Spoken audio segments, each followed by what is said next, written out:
Intermediate द्वितीय वर्ष के द्वितीय भाषा हिंदी छात्र छात्राओं को प्रणाम और सादर आह्वान। आज हम लोग पढ़ेंगे आधुनिक कविता के अंतर्गत जो बीत गई नामक कविता। आधुनिक काव्य के अंतर्गत हम लोग पढ़ेंगे जो बीत गई नामक कविता है। हरिवंश राय जी बच्चन ले कवि हैं और हम लोग कवि परिचय सुनेंगे। हरिवंश राय बच्चन का जन्म सन 1907 को इलाहाबाद से सटे प्रतापगढ़ जिले के एक छोटे से गांव बाबूपट्टी में हुआ था। इनके पिता का नाम प्रताप नारायण श्रीवास्तव तथा माता का नाम सरस्वती देवी था। उन्होंने प्रयाग विश्वविद्यालय से अंग्रेजी में एमए और कैम्ब्रिज विश्वविद्यालय से अंग्रेजी साहित्य के विख्यात कवि W.B. यीट्स की कविताओं पर शोध कर PhD पूरी की। 18 जनवरी सन 2003 को मुंबई में आपका निधन हो गया। और हम लोग जानते हैं जो हरिवंश राय जी बच्चन आधुनिक काल के कवि हैं और बच्चन जो है उनका उपनाम है, लेखन का नाम है। उन्होंने बच्चन नाम से कविताएं लिखी हैं। और आप लोग यह भी जान लें कि हरिवंश राय बच्चन जो और कोई नहीं है, जो आजकल हम लोग सुनेंगे फिल्म अभिनेता अमिताभ बच्चन जी के पिताश्री थे। आसानी से आप लोग याद रख सकते हैं। और जो है बच्चन जी हालावाद के प्रवर्तक माने जाते हैं। जो हम लोग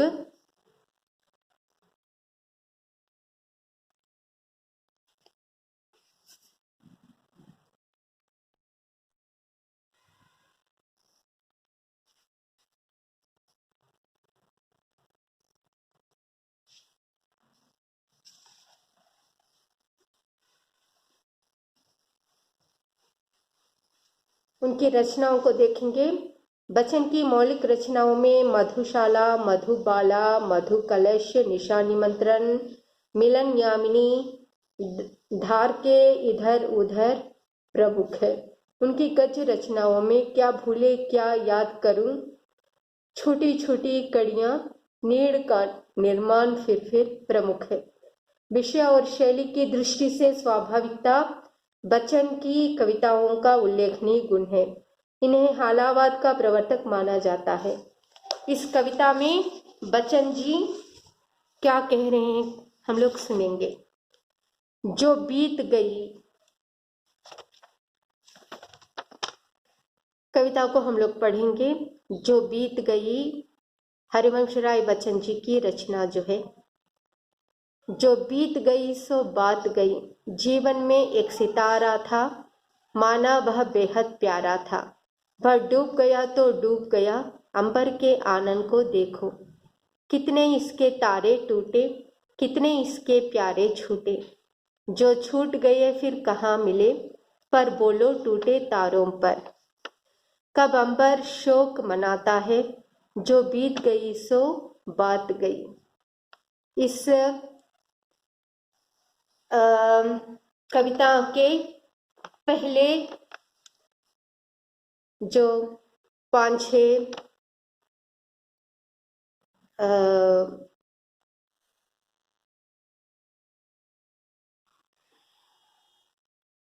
पदों पर हम लोग कठिन शब्दार्थ को देखेंगे। अंबर का अर्थ है आकाश, तेलुगुलो చెప్తే ఆకాశము। आनंद का अर्थ है चेहरा, मुखमु। शोक, शोक అంటే शोक का अर्थ है दुख, तेलुगुलो కూడా దుఃఖము బాధ। तो यहाँ पर हम लोग कविता के भावार्थ को देखेंगे। जो बीत गई सो बात गई, जीवन में एक सितारा था, माना वह बेहद प्यारा था, वह डूब गया तो डूब गया, अंबर के आनंद को देखो। जो बीत गई सो बात गई, बीत जाना का अर्थ है समय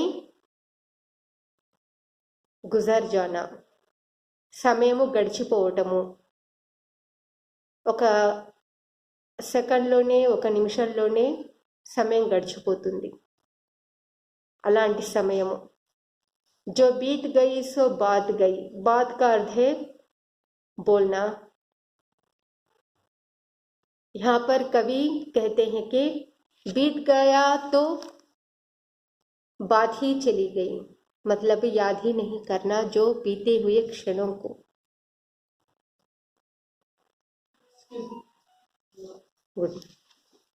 जीवन में एक सितारा था, माना वह बेहद प्यारा था, वह डूब गया तो डूब गया, अंबर के आनंद को देखो। तो यहाँ पर कवि हरिवंश राय बच्चन जी कहते हैं जो हम समय बीत चुका या जो हमारे साथी थे, हमारे सगे संबंधी थे, हमारे मित्र थे, अगर वो स्वर्ग सिधार लेते हैं, मर जाते हैं, मृत्यु को प्राप्त करते हैं, तो हम लोग उनके स्मरण में हमारे समय को नष्ट नहीं करना चाहिए। जो बीत गया या जो भी समय हमारे से छूट गया तो फिर से याद नहीं करना। यहाँ पर कवि कहते हैं कि दुख का मूल कारण मोह है, जो छूट गया उसे जाने दो। जो चीज खत्म हो गई हो उस पर निरंतर शोक व्यक्त करना व्यर्थ है। प्रकृति से हम बहुत सीखना चाहिए। यहाँ पर कवि बच्चन जी कह रहे हैं कि दुख का कारण होता है मोह। ఇక్కడ కవి హరివంశరాయ్ బచ్చన్ జీ అంటున్నారు ఏంటి అనంటే, ఎవరి పట్లయితే మనకు, ఏ వస్తువు పట్లయితే మనకు ప్రేమ ఉంటుందో అదే దుఃఖానికి మూల కారణం। ఏదైతే మన చేతుల్లోంచి జారిపోతుందో దాని గురించి చింతించాల్సిన అవసరం లేదు। ఏదైనా పోగొట్టుకున్న సమయము కానీ, మనుషులు కానీ, వస్తువులు కానీ ఏదైనా మనం పోగొట్టుకున్నట్టయితే దాని గురించి మనం ఆలోచించాల్సిన పని లేదు। जो चीज खत्म हो गई हो उस पर निरंतर शोक व्यक्त करना व्यर्थ है। ఏదైతే మన చేతుల్లోంచి జారిపోతుందో లేకపోతే ఏదైతే సమయం గడిచిపోతుందో దాని గురించి ఆలోచించి వ్యర్థంగా దుఃఖించడము మంచిది కాదు। ప్రకృతి से हम लोग बहुत कुछ सीखना है। ఈ ప్రకృతి, ఈ పర్యావరణం నుంచి మనము ఎంతో నేర్చుకోవాల్సి ఉంటుంది। ఎలాగా అనంటే वह डूब गया तो डूब गया, अंबर के आनंद को देखो। अंबर आकाश, आकाश में बहुत सारे सितारे, सितारे या का अर्थ है नक्षत्र, तारे। कितने तारे डूब जाते हैं, गुम हो जाते हैं, फिर भी कभी आकाश शोक नहीं मनाया, दुख नहीं मनाया। ఇక్కడ ఒక ఉదాహరణనిచ్చి కవి హరివంశరాయ్ బచ్చన్ జీ ఏమంటున్నారు అనంటే, మనము ఇష్టమైన వస్తువులను, ఇష్టమైన వ్యక్తులను పోగొట్టుకొని చింతించకూడదు। ఒక ఉదాహరణ ద్వారా ఇక్కడ కవి హరివంశరాయ్ బచ్చన్ జీ ఏమంటున్నారంటే, ప్రకృతి నుంచి ఎంతో నేర్చుకోవచ్చు। ఆకాశం వైపే చూడండి, ఎన్నో చుక్కలు, ఎన్నో నక్షత్రాలు ఉంటాయి।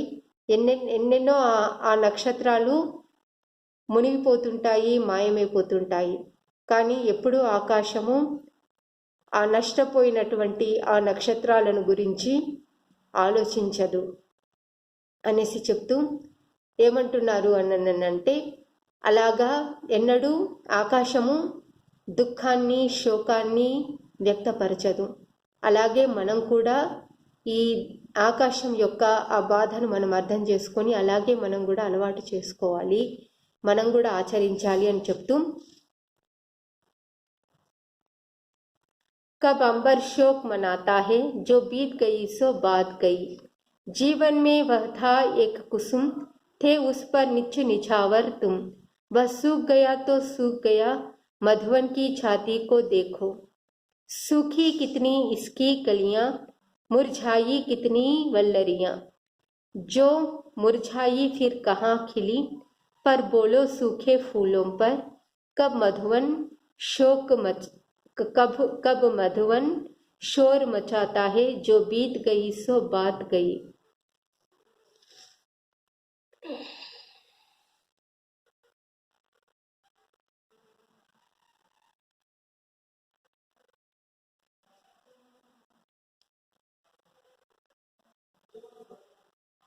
यहाँ पर दूसरा उदाहरण देकर कवि, जो हम लोग खो लेते हैं किसी चीज को, किसी वस्तु को या किसी व्यक्ति को, उनको याद कर संस्मरण में लाकर उन्हीं घड़ियों को, उसी समय को याद रखना, व्यर्थ में समय को नष्ट करना है। और कहते हैं, और एक उदाहरण देकर, प्रकृति से हम बहुत सीखना चाहिए। मधुवन में कई फूल खिलने रहते हैं, मधुवन में कई फूल खिलते रहते हैं और मुरझाकर गिर जाते हैं।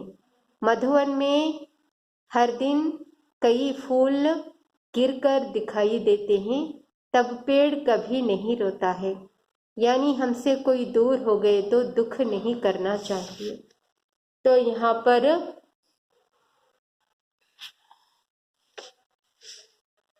जो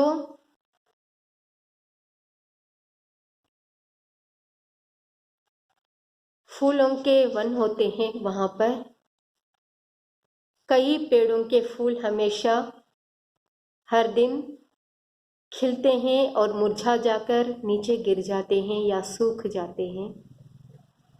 तो यहाँ पर एक उदाहरण उस मधुवन, उस वन, उन फूलों के वनों को एक उदाहरण के रूप में यहाँ पर कवि दिखाते हुए कहते हैं कि कभी मधुवन शोक नहीं मनाता है। अपने जो टूट गए सो जो फूल सूख गए हैं, कभी खिलकर दिखते थे, आज मुरझा जाकर सूख गए हैं। उन फूल फिर भूमि पर, पृथ्वी पर गिर गए हैं। उन फूलों को देखकर कभी मधुवन, वह फूलों का वन रोता नहीं, शोक मनाना, दुख को व्यक्त नहीं करते हैं। ఇక్కడ ఒక ఉదాహరణ ద్వారా కవి మన ఇష్టమైన వ్యక్తులు మనకు దూరమైన, సమయం మనకు దూరమైపోయినా, అలాంటి ఆ ఇష్టమైన వ్యక్తులు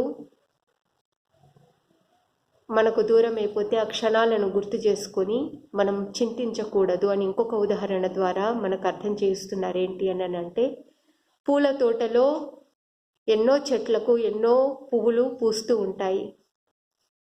ఆ పువ్వులు ఇవాళ విరుచుకున్నటువంటి పువ్వులు రేపు ముడుచుకొని పోతాయి,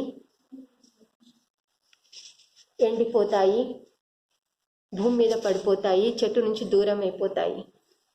यहाँ पर वल्लरियां कहकर आया है। नमस्ते मैडम। वल्लरियां यानी के अर्थ है లతాయి. తెలుగులో చెప్తే వల్లరి తీగలు. ఆ పువ్వుల తీగలు ఎన్నో వికసించి ముడుచుకొని పోతాయి, ఎండిపోతాయి, చెట్టు నుంచి దూరం అయిపోతాయి. కానీ ఎప్పుడు ఆ చెట్టు, ఆ వృక్షము తన పూల గురించి, తన లతల గురించి ఏనాడు చింతించదు. ఏవైతే ఎండిపోయి కింద పడిపోయినాయో, ముడుచుకొని కింద పడిపోయినాయో, అలాగా ఆ చెట్లు ఆ పువ్వులను గుర్తు చేసుకోవు, మర్చిపోతాయి అనేసి ఇక్కడ ఒక ఉదాహరణ ద్వారా ప్రకృతిలో ఇవన్నీ నిరంతరం జరిగేవే. అలాగా ఆ ఉదాహరణలను మనకు చెప్తూ కవి హరివంశ్ రాయ్ బచ్చన్ జీ గడిచిపోయినటువంటి గతము, దాన్ని గుర్తు చేసుకోవద్దు. నమస్తే. గడిచిపోయినటువంటి ఆ గతాన్ని మనం గుర్తు చేసుకోవద్దు, ఆ మనుషులను గుర్తు చేసుకోవద్దు. కేవలము ఆ దుఃఖానికి కారణము ఆ వ్యక్తుల మీద, ఆ వస్తువుల మీద ఉన్నటువంటి ప్రేమనే. అలాగా సమయాన్ని నష్టపరుచుకోవద్దు, ప్రకృతి నుంచి ఎన్నో నేర్చుకోవాలి అనేసి ఇక్కడ 2 ఉదాహరణల ద్వారా ఇక్కడ కవి హరివంశ్ రాయ్ బచ్చన్ జీ మనకు చెప్తున్నారనమాట. వృక్షం యొక్క పువ్వులు ఎండిపోతాయి, ముడుచుకొని పోతాయి, మళ్ళీ విచ్చుకోవు, అవి నష్టపోతాయి. ఆ వృక్షాలు ఎన్నడూ ఆ పువ్వులను గురించి గుర్తు చేసుకొని ఏడవవు, బాధపడవు. అలాగే మనం కూడా వ్యవహరించాలి అనేసి ఇక్కడ कवि हरिवंश राय बच्चन जी अंటున్నారు. अभ्यास के अंतर्गत आज हम लोग लिखेंगे आ संदर्भ सहित व्याख्या कीजिए. कितने इसके तारे टूटे, कितने इसके प्यारे छूटे, जो छूट गए फिर कहाँ मिले, पर बोलो टूटे तारों पर कब अंबर शोक मनाता है, जो बीत गई सो बात गई. हम लोग लिखेंगे इसके अंतर्गत संदर्भ लिख लीजिए. जो बीत गई सो बात गई नामक कविता के कवि हरिवंश राय बच्चन जी हैं. इस कविता में कवि ने प्रकृति से बहुत कुछ सीखने की प्रेरणा दिया. अंबर और तारों का उदाहरण दे रहे हैं. व्याख्या के अंतर्गत लिख लीजिए. कवि कहते हैं कि दुख का मूल कारण मोह है. जो छूट गया उसे जाने दो. जो चीज खत्म हो गई हो उस पर निरंतर शोक व्यक्त करना व्यर्थ है. प्रकृति से हम बहुत सीखना चाहिए. आकाश में कई तारे चमकते रहते हैं और गिर जाते हैं. अंबर के आंगन को देखो तो कई तारे टूटे और छूटे मिलते हैं. इससे कभी भी अंबर नहीं रोता है. यानी हमसे कोई दूर हो गए तो दुख नहीं करना चाहिए. विशेषता यहाँ पर हम लोग लिख लेते हैं. अंबर और तारों की उपमा देकर सुंदर वर्णन किए हैं. और दूसरा पद हम लोग पढ़ेंगे. सूखी कितनी इसकी कलियां, मुरझाई कितनी वल्लरियां, जो मुरझाई फिर कहाँ खिली, पर बोलो सूखे फूलों पर कब मधुवन शोर मचाता है, जो बीत गई सो बात गई. इस पद के संदर्भ सहित व्याख्याएं हम लोग लिखते हैं. संदर्भ को लिख लीजिए. जो बीत गई सो बात गई नामक कविता के कवि हरिवंश राय बच्चन जी हैं. इस कविता में कवि ने प्रकृति से बहुत कुछ सीखने की प्रेरणा दिया है. मधुवन में फूल कलियों का उदाहरण दे रहे हैं. व्याख्या लिख लीजिए. कवि कहते हैं कि हमारे जीवन में जो छूट गया उसे भूल जाना चाहिए. जो चीज खत्म हो गई हो उस पर निरंतर शोक व्यक्त करना व्यर्थ है. प्रकृति से हम बहुत सीखना चाहिए. मधुवन में कई फूल खिलते रहते हैं और मुरझाकर गिर जाते हैं. मधुवन में हर दिन कई फूल गिरकर दिखाई देते हैं. तब पेड़ कभी नहीं रोता है. यानी हमसे कोई दूर हो गए तो दुख नहीं करना चाहिए. विशेषता के अंतर्गत लिख लीजिए. पेड़ और फूलों की उपमा देकर सुंदर वर्णन किया है. अब हम पढ़ेंगे दीर्घ प्रश्नों के सारांश लिखेंगे. दीर्घ प्रश्न या सारांश. प्रश्न लिख लीजिए. जो बीत गई पाठ का सारांश 5-6 वाक्यों में लिखिए. लिखेंगे हम दीर्घ प्रश्न के उत्तर. जो बीत गई सो बात गई नामक कविता में कवि हरिवंश राय बच्चन जी हैं. जो बीत गई सो बात गई नामक कविता के कवि हरिवंश राय बच्चन जी हैं. कवि कहते हैं कि दुख का मूल कारण मोह है. जो छूट गया उसे जाने दो. जो चीज खत्म हो गई हो उस पर निरंतर शोक व्यक्त करना व्यर्थ है. प्रकृति से हम बहुत सीखना चाहिए. आकाश में कई तारे चमकते रहते हैं और गिर जाते हैं. अंबर के आंगन को देखो तो कई तारे टूटे और छोटे मिलते हैं. इससे कभी भी अंबर नहीं रोता है. यानी हमसे कोई दूर हो गए तो दुख नहीं करना चाहिए। मधुवन में कई फूल खिलते रहते हैं और मुरझाकर गिर जाते हैं। मधुवन में हर दिन कई फूल गिरकर दिखाई देते हैं, तब पेड़ कभी नहीं रोता है। यानी हमसे कोई दूर हो गए तो दुख नहीं करना चाहिए। विशेषता के अंतर्गत लिख लीजिए। इस कविता में मानव जीवन के हर एक उतार चढ़ाव, रंग, लय और भावना का प्रतिबिंब मिलता है। ई के अंतर्गत इस वर्गीकरण में हम लोग लिखेंगे, नीचे दिए गए प्रश्नों के उत्तर 3 या 4 वाक्यों में लिखिए। पहला प्रश्न जो है, हरिवंश राय बच्चन का संक्षिप्त परिचय दीजिए। उत्तर लिख लीजिए 3-4 वाक्यों के 3-4 वाक्यों के उत्तर। कुशल साहित्यकार बच्चन जी का जन्म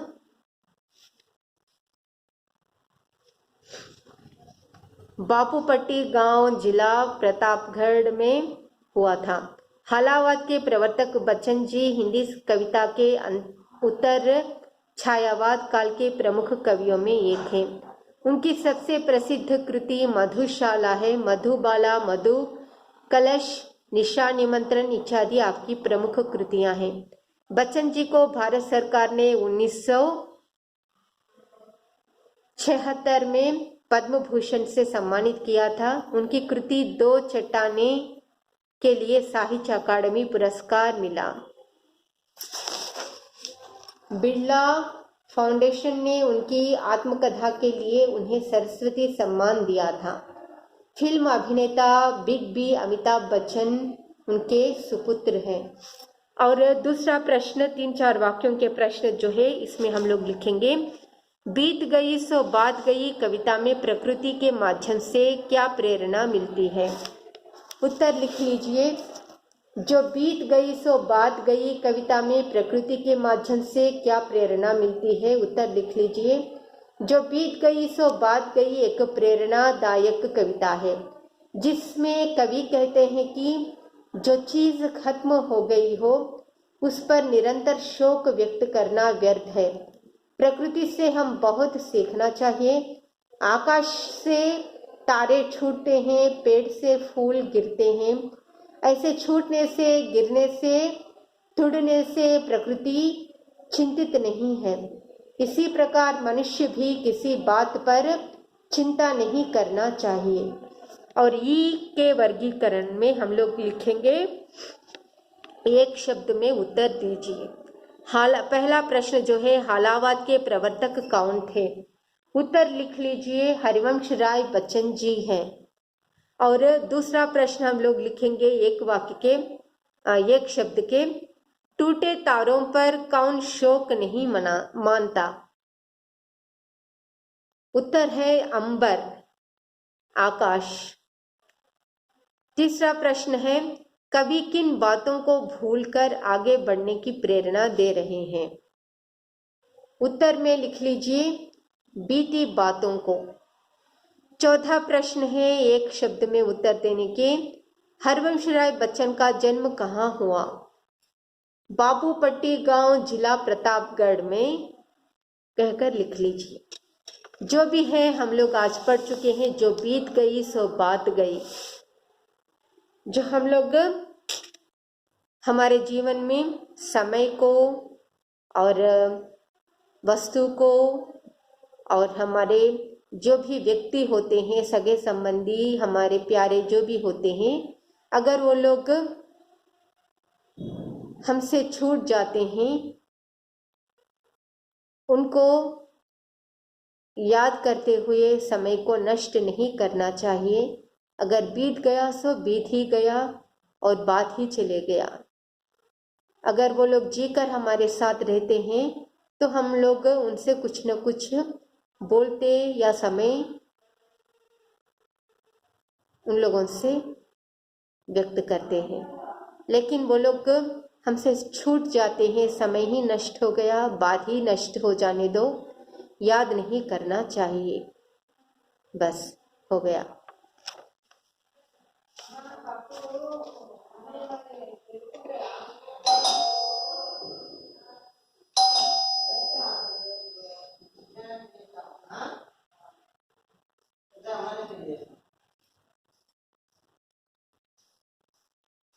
ప్రవీణ్ సార్ అయిపోయింది సార్. ఇది వాళ్ళకు పెట్టండి సార్.